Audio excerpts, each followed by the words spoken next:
Good morning, everyone. I want to give you guys a garden tour for March of 2025. So let's get into it.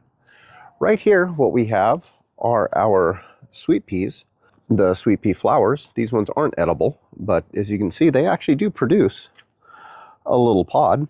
Underneath them, we've got our, I believe, red potatoes right there. So that's the potato patch. And coming across, we've got Yukon Golds, again with our potato patch. And over here we have a rosemary transplant. It's looking a little sad. I don't think it liked me putting it from one pot to another, but that's what we're sitting with. So there's our potato patch, and let's head over to the main garden. Over on the main garden, we'll start with what's on the trellis, and basically those are the sweet peas. You can start to see how some of the peas here are doing really well. It's been producing for me great all year. Coming down here, we have turnips, and we're going to have to pull those turnips because bigger isn't better with turnips. Bigger is bitter. Right through here, we have some romaine lettuce scattered throughout the garden as well. Got bok choy off in the distance. It's going to seed, some beautiful stalk flowers. This is my Cherokee Purple plant, and it's in rough shape after getting destroyed during a frost. I'm trying to see if I can bring it back. It's more of an experiment than anything, honestly. Underneath the tomatoes, we have some carrots that have been growing. Pull those up when we need them for dinner. And here is a pepper plant that I was trying to bring back. I'm starting to see some decent growth down there. I may just cut it back or just take it out and replace it with something else. Here is a kale plant. This kale plant is huge. This one hasn't gone to seed yet or to bolt yet, but some of the other ones have. Here is celery. Got some beautiful little flowers there.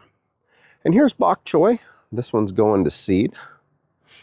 And kale, as you can see, this one is starting to bolt as well. And then we, throughout the garden, just randomly planted radishes where I could put them. Got a little bit more romaine lettuce there.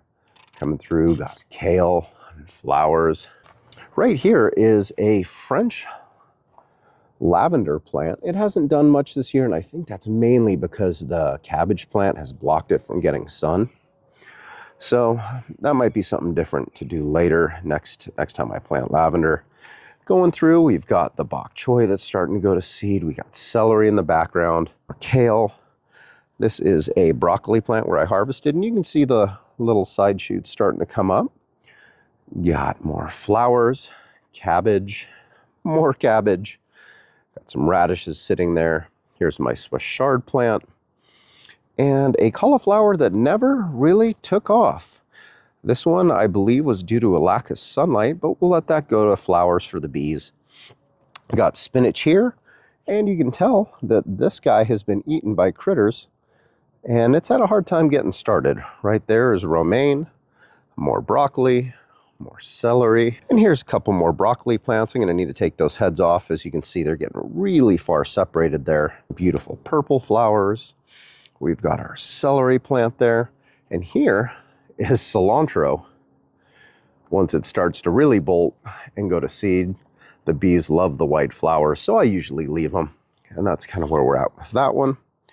Another broccoli plant that needs to be picked, cabbage, broccoli, and we've got a cauliflower back there that I'm going to need to pick here shortly.